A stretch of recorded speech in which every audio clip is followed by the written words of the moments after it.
La venta de un día en Macy's es ahora, con ofertas del día increíbles en básicos para la vuelta a la escuela que necesitan ahora, como un 40-50% menos en ropa para niños y juniors, 25-50% menos en mochilas, bolsos y accesorios, y ahorra un 40% en pequeños electrodomésticos de Bella, Crocs y más para preparar su dormitorio. Además, descarga la aplicación para aún más ofertas del día increíbles en Macy's. Ahorro sobre precios en oferta y liquidación, aplican excepciones. What's going on, spectators? Thanks for cracking open this ice-cold episode of Spec Tales and pouring all the comic podcast goodness down your ear holes. For all you first-time spectators out there, Spec Tales is a comic book podcast that asks comic collectors and creators the endlessly interesting question, what's your grail tale? That means every week we discuss stories about collecting comic book grails, how they were obtained, or how they inspired new creativity. We also break down some comic book market speculation and how, as collectors, we can help the hobby pay for itself. This week, me and my bearded badass co-host Jesus got something rather unique and different for all you listeners out there. For the first time ever on Spec Tales, we get to speak with a film and television producer. That's right, Adi Shankar, producer of films such as Dread and The Grey, along with the hit Netflix series Castlevania and the Guardians of Justice, joins us to talk about how his love for comics have shaped his career in the entertainment industry. Adi takes this conversation every which way but loose, and you all get a front row seat to hearing how it unfolds. And just a reminder for all you out there enjoying the podcast, you can support the show by throwing us a quick review over on Apple Podcasts or by becoming a patron of the show for $3.99 per month over on Patreon. If you want to learn more about the bonus content and exclusive perks we offer every month, go check out the link in the show notes or head on over to patreon.com and search Spec Tales. Let's not be silly by wasting any more time and get right to the episode. So get your Fatality game face on and prepare to live the new American dream. This is episode 41. This is a conspiracy. That's what this is. Just begging to course its way through your veins. Let's just for a moment speculate, shall we? You're into comic books, aren't you? I'm a nerd. But you do like comic books. Comic books aren't just for sad nerds anymore. You think we need one more? Strange things are afoot at the Circle K. You think we need one more? Objection, calls for speculation, move to strike. This is a bad idea. This is a bad idea. All right, we'll get one more. Spec Tales, a comic book podcast with Jake and Jesus. Welcome back again, all you spectators, to the latest episode of Spec Tales. This week, we've got one of my personal most anticipated guests to date for the show, somebody I've known and followed the career of since I saw his mature-rated Power Rangers concept film from 2015. He is the creator and producer of the addictive Netflix series Guardians of Justice. His name, Adi Shankar. Adi, thank you so much for joining us today. Woohoo! Thank you for joining us, Adi. We're big fans. I'm a big fan. Jake mentioned the Power Rangers on it. That's how I came across as well. Your stuff as well. And then obviously the Guardians of Justice is just really cool, and I can't wait to talk about it. I love talking about the Guardians of Justice. So. Oh, we're going to get into that. But Adi, I thought maybe we'd start this off. You kind of gave us a taste of it just a few minutes ago before we started recording, but do you mind if we talk real quick about your process or your timeline, your story about how you got to where you are now as a producer and creator in Hollywood? There's a lot to it. It sounded like. I could just pretty much absorb the entire podcast. But we also did talk about my just geographic backstory. So I was born in Calcutta, India, which is like middle of India.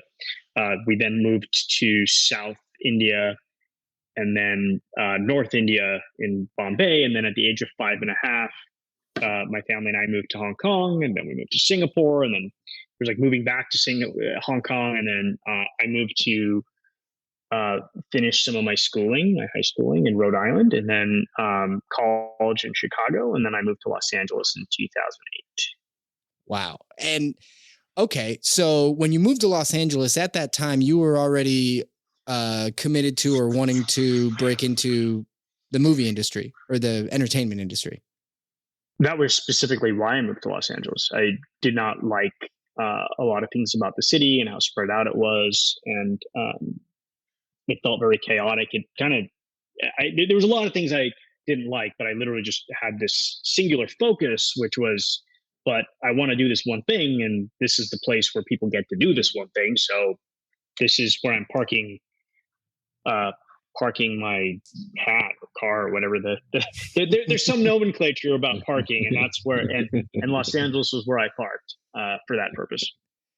Well, something you had again previously mentioned before we started recording, but there's no way I was going to let this go without recording it.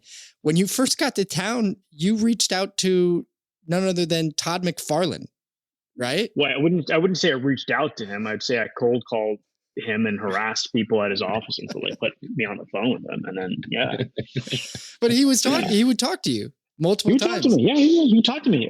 We became friends. He would just talk to me for hours sometimes, kind of on a pretty consistent basis. It was like once every couple of weeks. Like while he'd be drawing, just dropping me. And look, okay, so I'm missing a key element. I called him trying to get the rights to Spawn. So I was like, yo, no one else can make a Spawn movie except me because I'm that dope and everyone else is not as dope as me. And and it's not like I had any resume or anything to hang my hat on at this point. Like I had no resume, like nothing. You were just that cocky guy walking in the room saying, I'm the shit. You need to give me the rights. It was more like the cocky guy on the phone. Yeah, we were in there, right? Because he was in Arizona. Yeah, the hypothetical room you were walking into. Well, yeah. But like he came to LA and he like did an interview with G4, and then he like met me for coffee. We hung out after the interview, and then just a brilliant guy, brilliant mind. Very grateful to him for all of the lessons and pearls of wisdom that he bestowed upon me.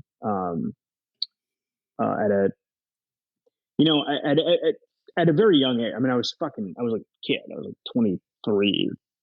Wow. So like I was a kid. I mean, in my mind, I was like this adult who had arrived, but I was like a kid who worked at a credit card company, quit the credit card company and moved to LA and was just kind of blissfully unaware of what I did not know. Man, that must have been awesome. So I take it then you reached out to him because Spawn is I guess one of your favorite characters or somewhere around there, or you just like the character? Well, yes, I like the character. I was obviously a fan of Todd's work, huge comic book fan and just in general, right? And I also made a list, but I think the week I moved out to LA, I made a list of. It was not even a list; it was an Excel spreadsheet of all the intellectual property I thought was dope when I was young. Then who owned the rights to it? And I was like calling everyone up and being like, listen, what you need is an R-rated version of this. and there was like everything, right? Because you had like, obviously you had like everything from like Voltron to G.I. Joe, all the way down to like even like Captain Crunch, right? Because I was like, you know what we fucking need? We need a hard R Captain Crunch movie. You know, it was like everything. Because I gave zero fucks. Because again, I hadn't done anything, so I was like, even Cabbage Patch Kids were on there, like a hard R Cabbage Patch. Like we need a dark retelling of the Cabbage Patch kids lore. So everything was on this list, and then I think like 2 weeks later, I was just like cold calling Todd to. I don't know for what purpose, and I still don't. And I would actually love to. I'm just probably going to email him at some point and just ask him, be like, "Hey, dude, so I know we're cool now, but 15 years ago, what the fuck were you talking to me? like why were you even talking? Like, why were you even engaging? Like, I don't get it." Maybe he's just that nice. He's just that guy, right? Or he saw something, man. He saw something. Well, that's true. Something else, the vision that Jesus was just mentioning. Honestly, think about this. back when 2008, when you were approaching everybody and you were saying, you know what you need? An R-rated version of this. That's kind of what they started. Look at what Logan and Deadpool and the R-rated movies started. I guess Watchmen would have been out probably around about that time. And that and that was an R-rated comic book style movie or comic book movie. However, like that was one of the things, that's how I found you as well. The R-rated mature concept film for Power Rangers, which you had James Vanderbeek in. And that was just so far in front of everybody, which was brilliant. Appreciate you. Yeah. I wish they would do it. I guess I didn't know that this was like a social trend or a entertainment industry trend, right? I wasn't like kind of telegraphing or Nostradamusing where I thought the industry would go. It was just like, I was really into the X-Men animated series. And I was also really into the Age of Apocalypse storyline arc, so to speak, right? And the Age of Apocalypse arc was like really fucking dark, right? Like Wolverine's like missing a hand, like Cyclops is missing an eye, like you know what I mean? Like Xavier's dead because his son killed him. Like it's just really like cartoonishly dark, you know? Yeah. And but I was like, yeah, this is awesome. And then and then I was like, wait. I want to bring back the X-Men animated series so that it could have like the Age of Apocalypse arc. So it was like these two things. And then I was also really into like Kingdom Come, obviously the Frank Miller Dark Knight, like, and even things like Grant Morrison's run on New X-Men, which he didn't start off dark, but then like kind of plot twist wise was like really dark. Is there anything Grant doesn't take dark? No offense to Grant. Right. I love what he does. but he knows how to like not be dark and then pivot into darkness versus like Frank Miller stuff is just all that's fair. Just all dark, right? But I think Grant tries to lure people in with the not so dark stuff, and then he just goes to town. So this was like something that I like thought was cool, right? And then also kind of conceptually, some things are just dark, like G.I. Joe. Like, what the fuck is this? This is like some dark shit. Like, Power Rangers. Like, what the fuck is it? This is some dark shit. Like, you got like literally the only people you have to fight this intergalactic war are a bunch of high school kids. Like, this sounds like you need some child soldiers, dude. Like, you know what I mean? Like, where's Waldo? That's fucking dark. Well, why the fuck is he hiding? Like, who the fuck? You know what I mean? Like, what is this dude hiding from? He's like going between realities and shit. Like, that's some fucking dark shit. You know what I mean? Like, this is a dude who does not feel safe. Anywhere he's at, he doesn't feel safe. He has to hide. Right. So that's just where I automatically went with these things, right? So it wasn't like a business model. It wasn't like where I thought the industry would necessarily go. And actually, like, weirdly enough, the one property that I really, really wanted to do that I thought should not be dark was Mortal Kombat. You thought that shouldn't be dark? Should not be dark, yeah. Wow. Because it's so clearly dark and bloody on the screen already. I thought it was just funny, you know, like okay, you're like ripping a dude's head off, and then there's a random announcer dude who comes out and says fatality. Right? If it was actually dark, like, you would like go into the person's eye. You know, there's a David Fincher kind of dark 7 way to do that, right? But like, imagine if like in 7, when they like look at the head in the box, and then all of a sudden he's staring at it, and then all of a sudden looks into the camera, breaks the fourth wall, and then all of a sudden it says fatality. Like, there's no way that's not funny. I think I know where some of that creativity transitioned into in your career. I think that level of comedy, but also connection to the video games and to the comic books ended up in Guardians of Justice. And maybe that's the best segment we could do to get into this. And real quick, I have to press a you special said button. segment, you meant segue. I did. Right. I segue to a segment. There goes Jake again. There he goes. I get ahead of myself. I do have to press a button before we can start a segment. That's a rule, Addy. I have to. Do it. Recent pickups. That's right. Our recent pickups segment. Amazing. Oh, thank you. Amazing. That was beautiful. Thank you.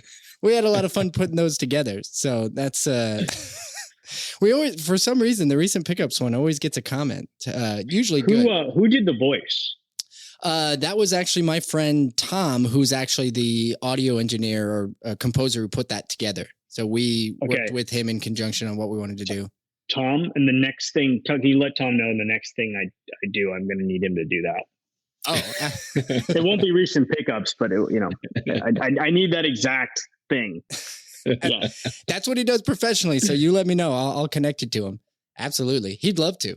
For the record, he actually also, you remember the show Street Sharks? Yes. He did all the audio for it. All of it. Wow. Yeah. Tom's awesome. He's a really cool guy. That's a little known fact about our recent pickups segment.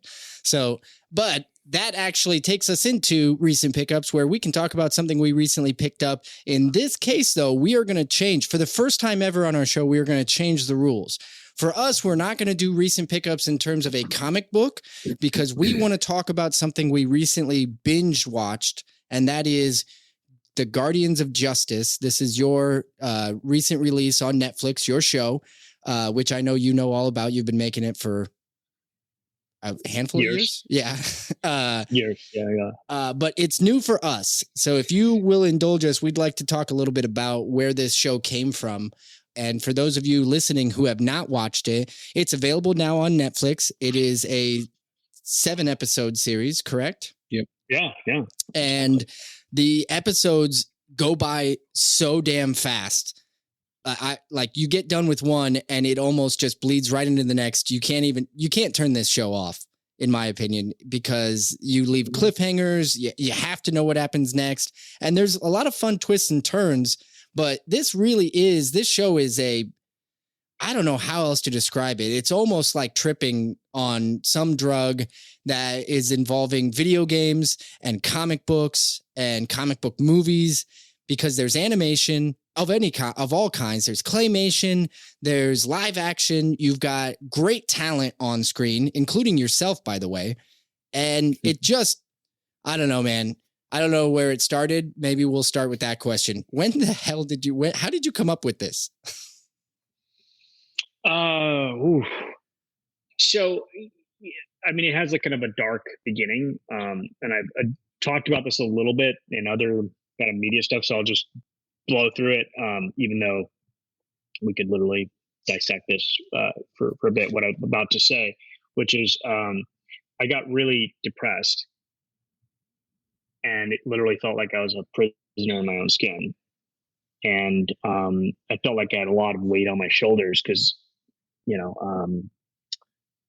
at a very young age, I had a lot of responsibility as the first act of my career took off. And then I got put on an antidepressant, Zoloft. As the medicine started kicking in, it started feeling like everything became like Wizard of Oz, right? Things were becoming like bright and colorful and happy. Birds were singing again. And that's where I came up with the initial inciting concept for the show. Man, that to me, like, that's like, I don't know, man, that I can definitely relate to something like that, where, you come out of a dark place and something helps you get there, and you have this, like, influx of ideas and creativity. So I just think that's really, really like a good point where that started from, man. And you were able to create something out of that, which is really cool, man. And you mentioned that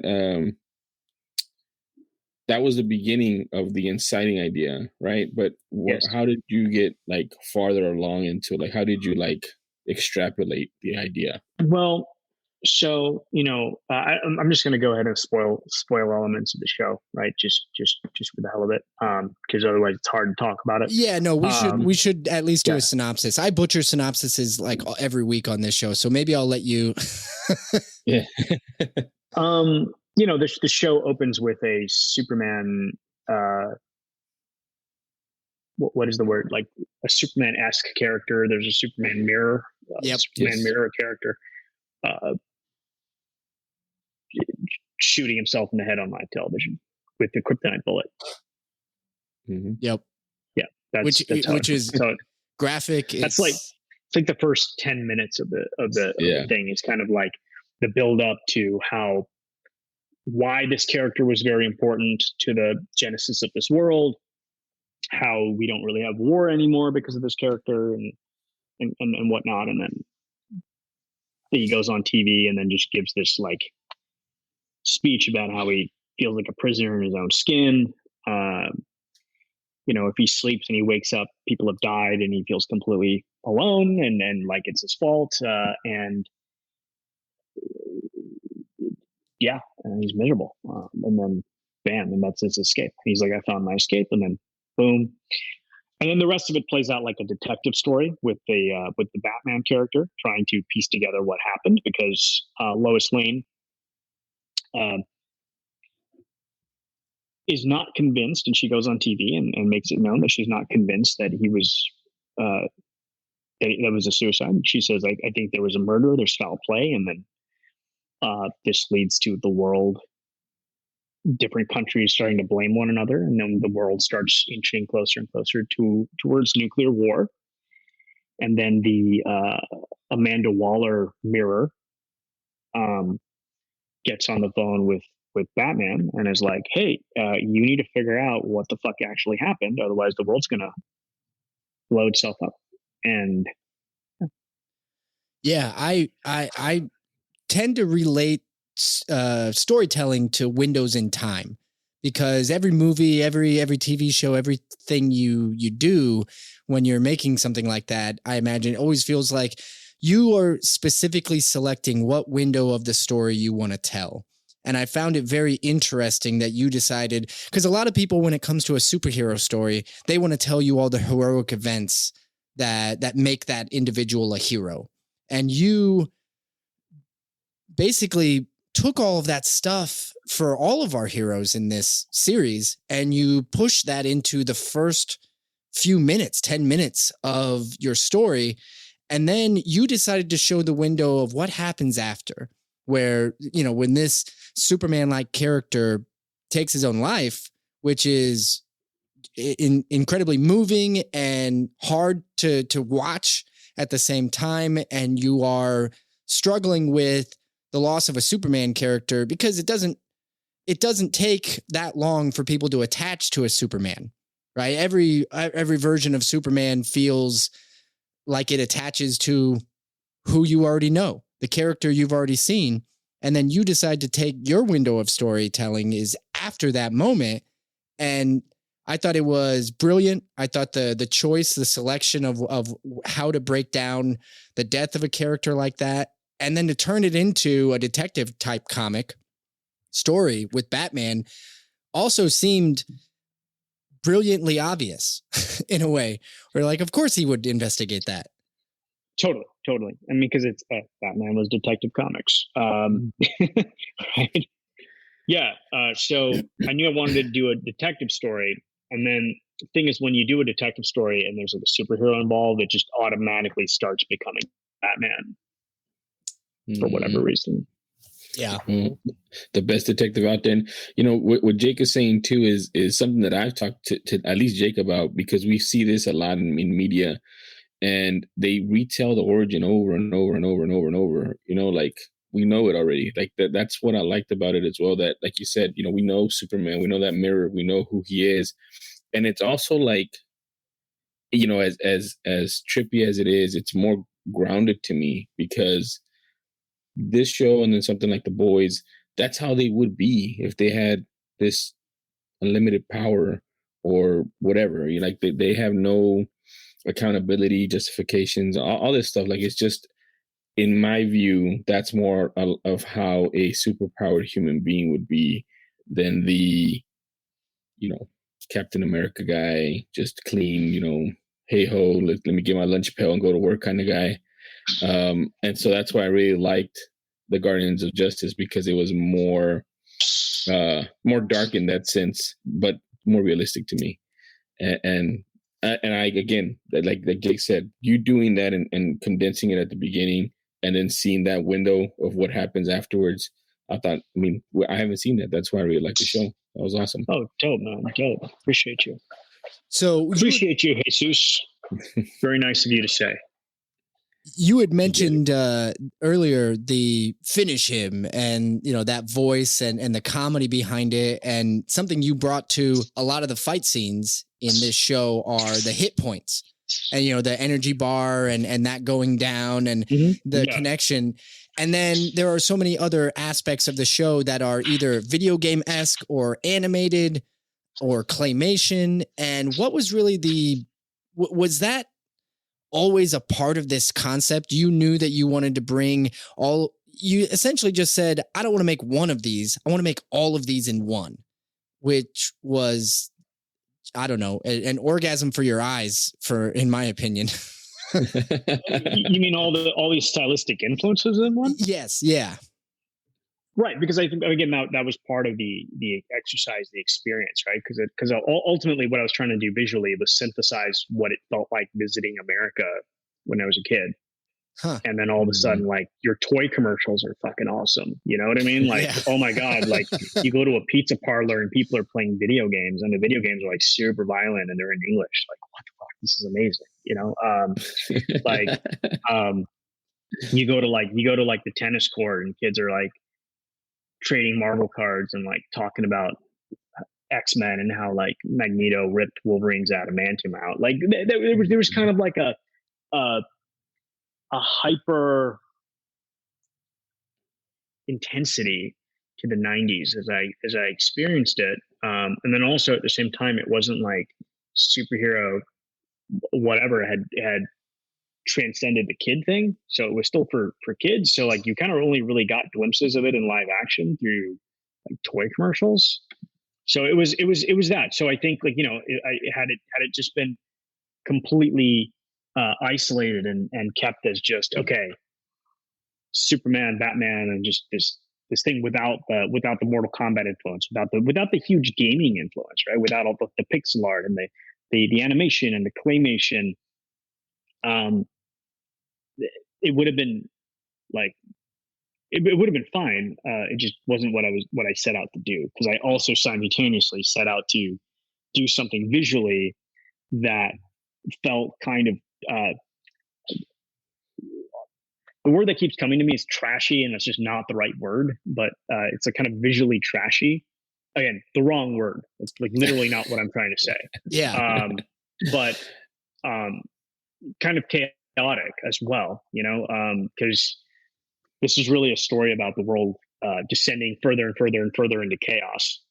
And so had the show look just kind of slow and pristine and like, just paced normally, would you say Grindhouse would not? Grindhouse, maybe? I know Grindhouse is not generally associated with comic books and stuff, but it's almost like you brought that grit of a Grindhouse B-movie type of thing into the superhero realm. Totally. It was like the Grindhouse thing mixed with a little bit of the VHS direct to blockbuster thing, mixed with a toy commercial, mixed with it was kind of all of those mixed with a video game.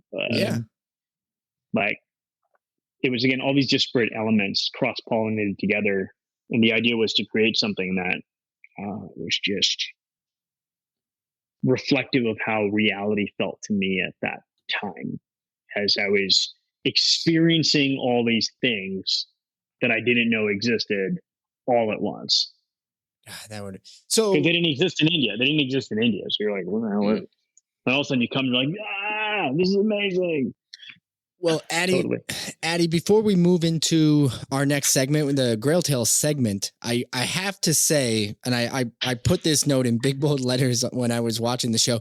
Nick Newcomb, that actor, steals the show literally every time he's in the scene. He's amazing. It was phenomenal. I laughed every time he came on. I was like, I love this actor, this character. Everything about it was so much fun. And so I had to once again tell you that I love the show, but love that actor as well, or that character that you created.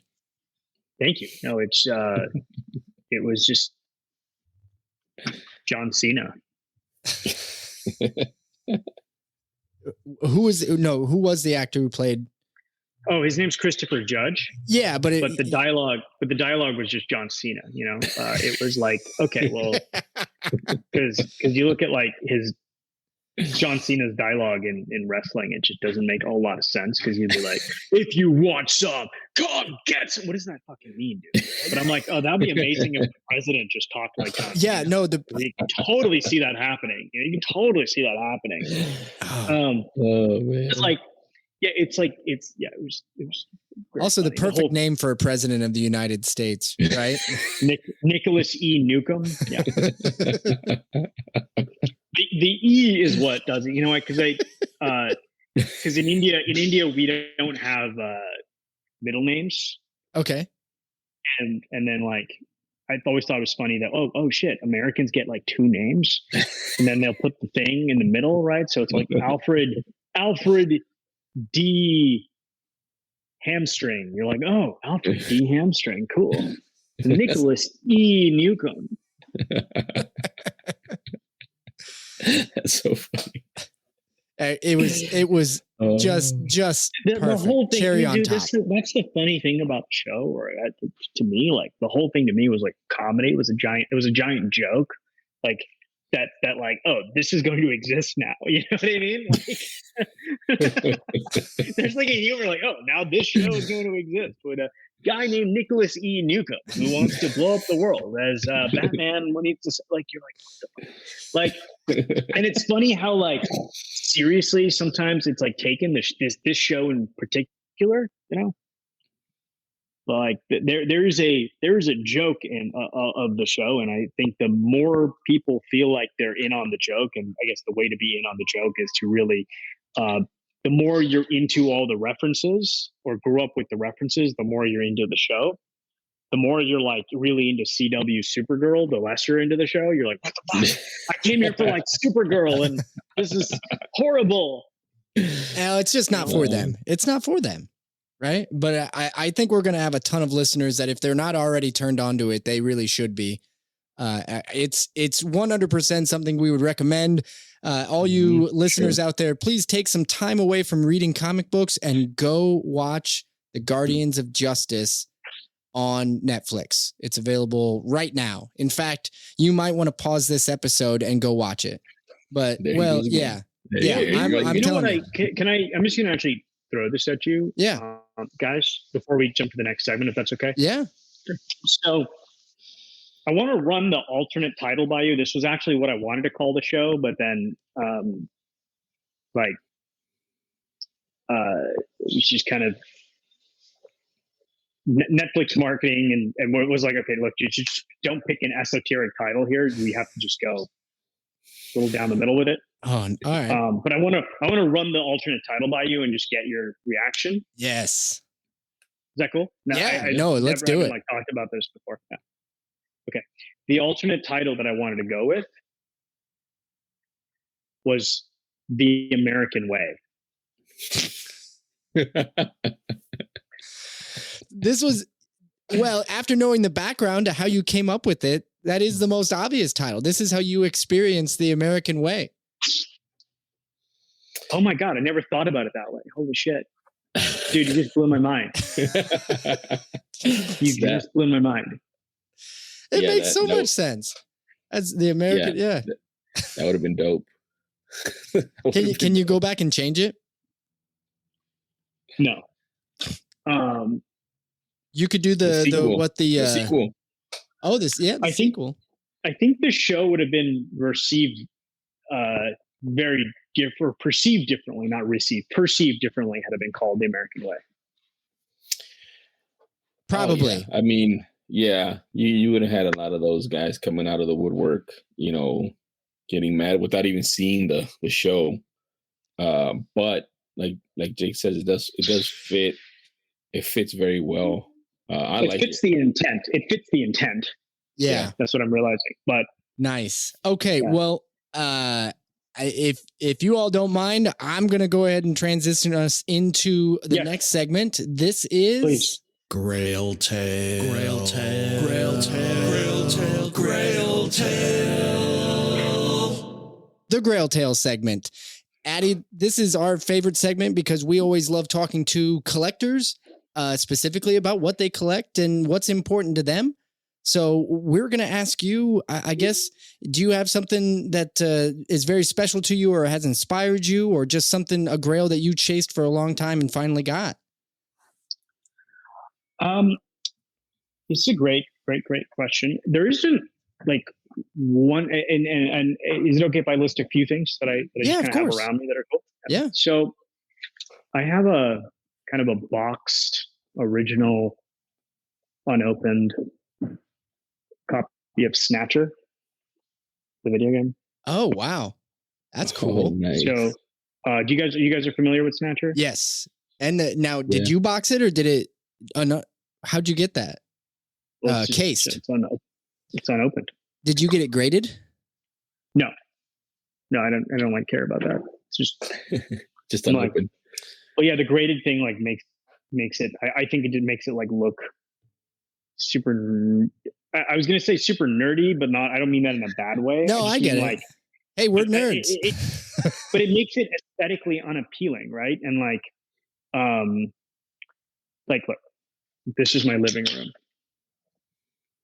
I'm gonna flip the thing, so I guess it's like you see what I'm talking about. Like it's all like I live in a nerd den, but I think what I tried to do is like not. Yeah. Anyway, so that. Then I also have a Louis Vuitton Star Wars walker. Oh, nice. Yeah, it's my buddy Gabe gave this to me. Gabe DeShaw. So that's just a custom made AT-AT yes. with Louis Vuitton.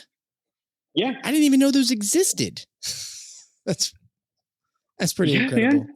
It's pretty insane. It's pretty insane because it's kind of like what and why these things kind of speak to me. Not kind of, literally why these things speak to me is there was a finite box that was nerd culture, or at least when I was younger, and it didn't exist everywhere. It wasn't global.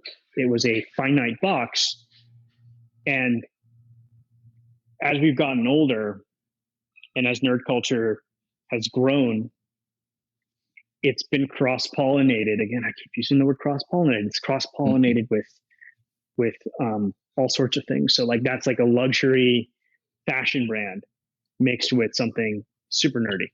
Mm-hmm. Right? Or it's like just like a failed, just like a master painter first piece that was like reviled and a huge failure is now preserved. Like I have Snatcher up there, preserving it. You know what I mean? It's kind of cool. Like my not everyone will get it, and it's not necessarily for everyone to get. But the people who love it really love it, and I think it's. I really appreciate how I feel like I'm part of a community of people globally that share this language. And I also think it's kind of interesting, scary, and even a little sad that language is now evolving so rapidly into like these little niches that it's no longer one community. It's like when in the 90s, if you played video games, you like knew all the games. You know what I mean? Everyone knew every game. Like you may not love Final Fantasy, but you were aware of it. Mm-hmm. Well, because everybody read the video game magazines and the totally.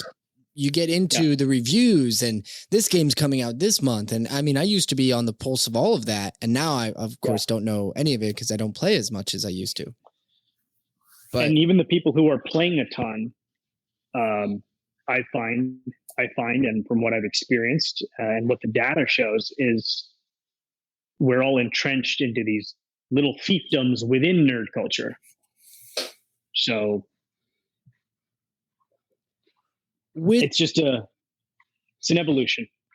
Yeah, I mean, that's one of those things where like the internet has given us, you know, global and we can reach farther places, but it also insulates all these little pockets of nerddom, you know, within hashtags or within chat rooms or Facebook groups or whatever. But yeah, man, I don't know, that's true. That's very true that the nerddom is changing. It's definitely changing. Well, and they're blending together. Yeah. Oh, for sure. For sure. It's blending, it's changing, it's evolving into something new. You know, just like the game thing, you know, is eclipsing the comic book thing. I wouldn't even say I don't even know how to say I was going to say in real time. That's not even true. It's just kind of in hyperspeed. You know, the death of publishing, the rise of webtoons. It's all changing so quickly and evolving so rapidly. Yeah, it's kind of beautiful. Kind of on a macro level, it's beautiful. Just the branches of the tree that keep developing in hyperspeed because of the internet, because of the access to technology, because we've got now people communicating across borders. You know, like how much, like just the way anime and manga are now influencing mainstream American culture in a way that was like relegated to like a 2 a.m. time slot on like cartoons. Yeah, like before. It's beautiful. Well, I think it's kind of funny that when we were kids in the 90s, right, people kept blaming video games for the corruption of children. Right? Everybody wanted to point to these really graphic, violent video games. They were corrupting us. And now we are using what we like Snatcher. It is incredibly clear how you took that cyberpunk graphic feel of that storyline and it transitioned into all of your work, right? I could probably point to correlations to literally everything on your resume. Everything. Yeah. Well, yes, for sure. And so you weren't corrupted. You've turned it into a career, right? Well, for me, right? But I'm sure there's someone in. I was going to make a joke. I'm about someone in jail who maybe but I'm not going to go there. We don't want to talk about. We're not going to talk about them, Addy. We're not going to talk about that. Yeah. Dude, I'm now just feeling a wave of regret that the Guardians of Justice was not released as the American way. I'm like, fuck.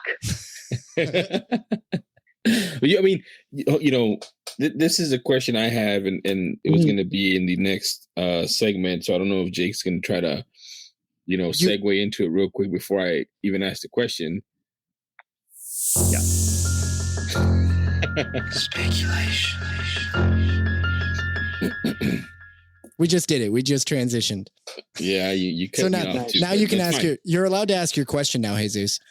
Well, the Guardians of Justice and you know, I've been, this is just how I am, and I'm always looking online, you know, what's going on with it, you know, what else is happening. So, you know, the questions that run through my mind is, you know, one, do you have a second season either, you know, lined up or in your mind you want to do something with it? And then two, you know, have you thought about doing other things besides a season with it? Like you talked about mixed media, maybe like a, you know, either comic book, you know, go backwards into it and back up into a comic book or graphic novel or something. I have thought of all of those things. And I even I even intellectually and emotionally explored all of those things. I think I can just leave it there, and if you want to talk more, I'm happy to talk more. But I've explored all of it, both hypothetically, emotionally, psychologically, practically. Like, what would that look like? For me, stories aren't an issue because I kind of have I come up with stories like pretty quickly because I like have them kind of. There's a subconscious regurgitation that's happening, right? Like where I'm like, oh, this, but I can leave it there unless there's a follow up. Well, I'll follow up and say, without obviously committing yourself to anything, what's the percentage chance we are going to see a comic book of Guardians of Justice?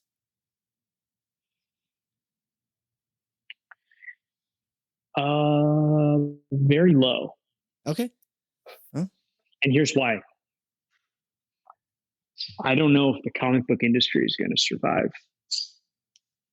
That needs some explanation. We got to talk about that answer. Well, the cost of shipping and distribution and printing and publishing comic books, it's just not a viable business model. So, and the pandemic completely decimated the comic book industry. So that, I mean, it's incredibly interesting the way that so the comic book industry itself, though, survives also beyond what they're printing physically, though, because there are many things that are going straight to digital that are even digital first. And not to mention the transition into filmmaking, of course, where the industry is surviving off of things that they had made before and then making more media out of it. Okay. So the second thing, though, that's not a sign of a thriving, healthy ecosystem. If you're making something to pitch something to another industry, right? Like hoping that they like notice you, that's a sign of a problem. But the first thing, I agree with you. But once it transitions into digital, it's no longer comic books. Look, I'm being difficult and I'm enjoying the conversation. But I'm arguing over semantics. But like there's a thing with comic books, which is like the physical comic books, like comic in a book. Once it goes into there's an iPad that is trying to emulate the comic book. That's not going to work. And that's not going to work because, that's just like, so early cars, you can look this up. Early cars had horses' heads on them. What? Yeah. Early cars. It sounds ridiculous now because you're like, why wouldn't people want a car? Early cars had horses' heads on them because they were like, whoa, people aren't going to trust these devices unless there's a horse's head so that it communicates to the people that this is like a horse. Right? So early like MP3 players look like CD players. Oh, man. Right? Yeah. You see what I'm saying? You see where I'm going with this? Completely. So like once it moves into digital, okay, well now this is the birth of a completely new thing. Man. And the more people are like, oh, well, we're just going to upload our comic book onto the internet because we don't have the cash to print. We don't have the cash to print it. Well, now you're not leaning into what is, and you're leaning into nostalgia of what was. Because if you're going to make a digital, comic book, quote unquote, well, then let's not call it a comic book. Throw that word out. Throw out the nomenclature. Like, because if it's on the iPad, well, now you can have sounds. You can have music. You can have music incorporated into it, right? Like it's just a file at this point. Which is intriguing because we've already talked about how a lot of new series are incorporating an album or something, music to go along with it that they want you to listen while you're reading. Right. Like So when you ask like, hey, is there going to be a comic book? Like, look, for like maybe for like an ego, like my own nostalgia thing. Yeah, it'd be fun to have a comic book that you can kind of flip, and then I'll feel really good, and then the paper will disintegrate, and no one will care, and you could do that. Look, I also want to like release the show on a VHS tape. You know what I mean? Like, oh man, that'd be awesome. But it's not leaning into what is. What I'd rather do is use what was to create something that doesn't exist currently, or is starting to exist. But, well, something new, but isn't right. Like, so speaking of creating something new, and going along with the theme of our speculation segment here, and I was being very, very difficult, by the way. Oh, hey, like you were asking me a simple question, and you're like, "Is the story going to continue?" And I'm like, "Well, define continue in the space-time continuum." There's like, I was doing that whole shtick. Is it canon? Is it canon? Yeah. No, not difficult at all. It made the conversation more interesting, and honestly, by all means, feel free to continue to be difficult, Daddy. But with regards to what we do or what we like to talk about with the speculation segment is also something of finding value in something that's already out there that people just maybe aren't looking at. Now, we've never had a producer on the show, somebody with this capability to actually take something that's out in the world already and turn it into a TV show or a movie or something along those lines. And whether it's hypothetical, something you'd love to do, or something maybe that you are currently doing that we don't know about, is there something specific, Addy, that you'd love to get your hands on to make, or maybe something that you are currently making that we should know about?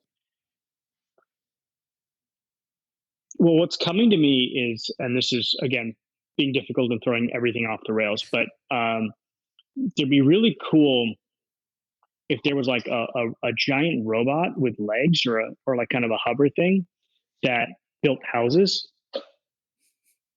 And like, it's basically a giant 3D printing robot that just kind of landed on a piece of land and then goes and then prints a house and then flies off. And then, Yeah. I mean, very creative idea. And, as far as being difficult, I'm going to be that difficult host that tries to nail you down on this. Is there some existing IP that you are dying to turn into to convert into a movie or TV show?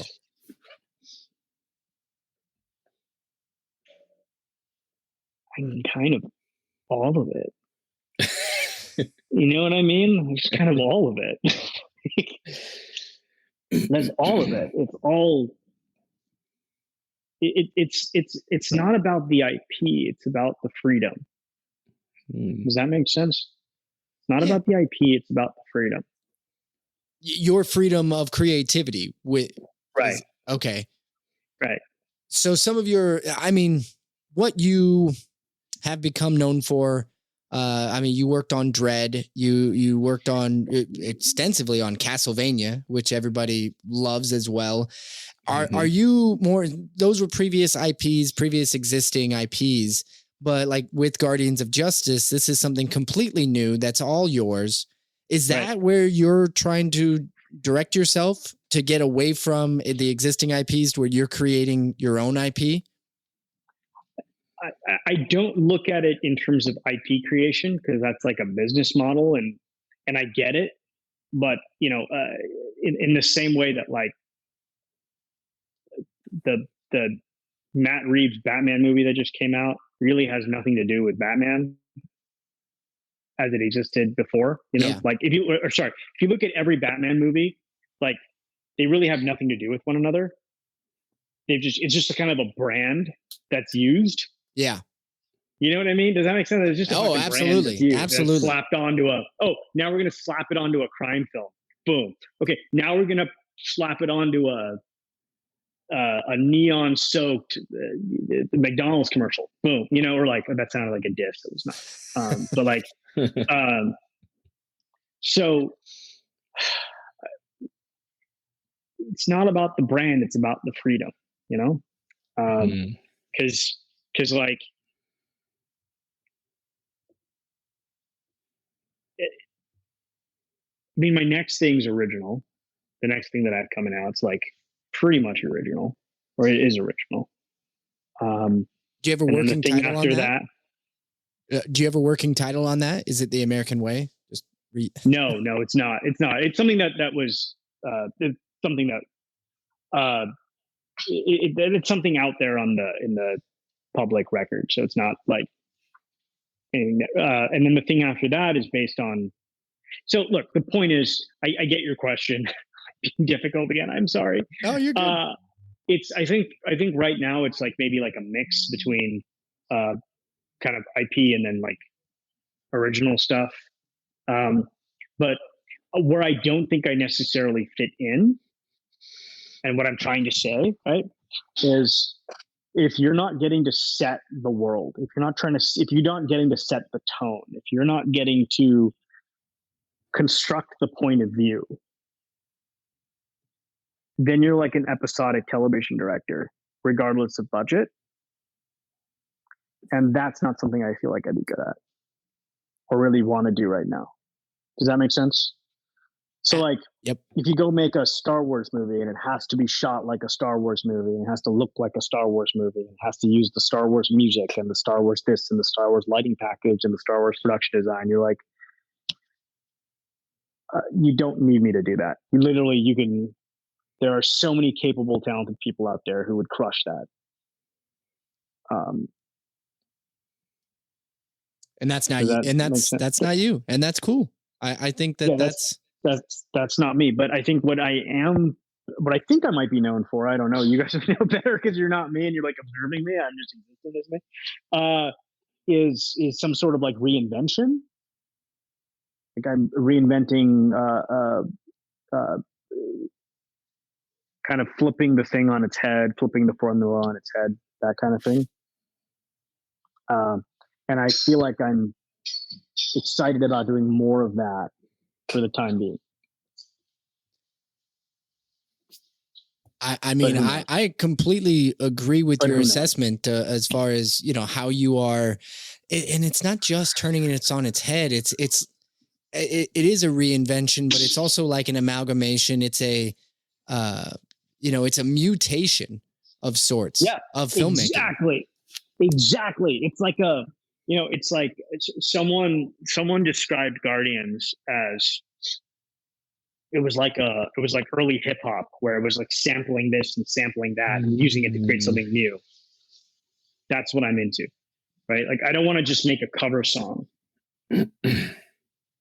I want to take a cover song, flip it into a different genre, and then meld it with a different cover, and then just create more of an experience around it where it's just like, what the fuck is that? Then, No, Hey man, I know you think you've been difficult, but honestly, the conversation is it's dense and it's really intriguing. And I've loved the fact that you're not necessarily just playing the game as we're laying it out on the table for you. You're challenging the game and as it exists, which is, how do I put it? It's so you, Addy. Right. It's like, don't try to put me in a box. Yeah, it's like that. The guy doing that. They're like, no, it's perfect. Maybe I should just take my lollipop and do a Star Wars movie and just be like, oh yes, no, I love the John Williams score. Mm-hmm. No, I don't think it. No. I have no instinct of putting like hard rock music into this with like electric guitar. No, that's not coming to me at all. No. Just keep it the way it is. Right. Well, Addy, whatever you decide to do next, I can tell you one thing: it is not going to be your average anything, because you don't do that. You don't create anything that's normal or average. And that's the reason why everybody should be watching your stuff. That's why I know I'm watching all of your stuff. Right. The thing that got me to start following you was a mature rated Power Rangers thing. So clearly you are taking things and flipping them on their heads and mutating what the public feel is the status quo or the standard. And you're taking that and you're rejecting it. So I appreciate what you're doing, and can't wait to see what you do next. Yeah, thank you. Thank you for having me on. This was a lot of fun. Thank you, Eddie. Thank you for joining us. We appreciate it. It was awesome, man. Really, I mean, it went above at least my expectations. So thank you very much, man. Mine too. Yeah. All right, everybody else out there listening, thank you for tuning in to the latest episode of Spec Tales. We will be back next week with another Grail Tale. Have a good week.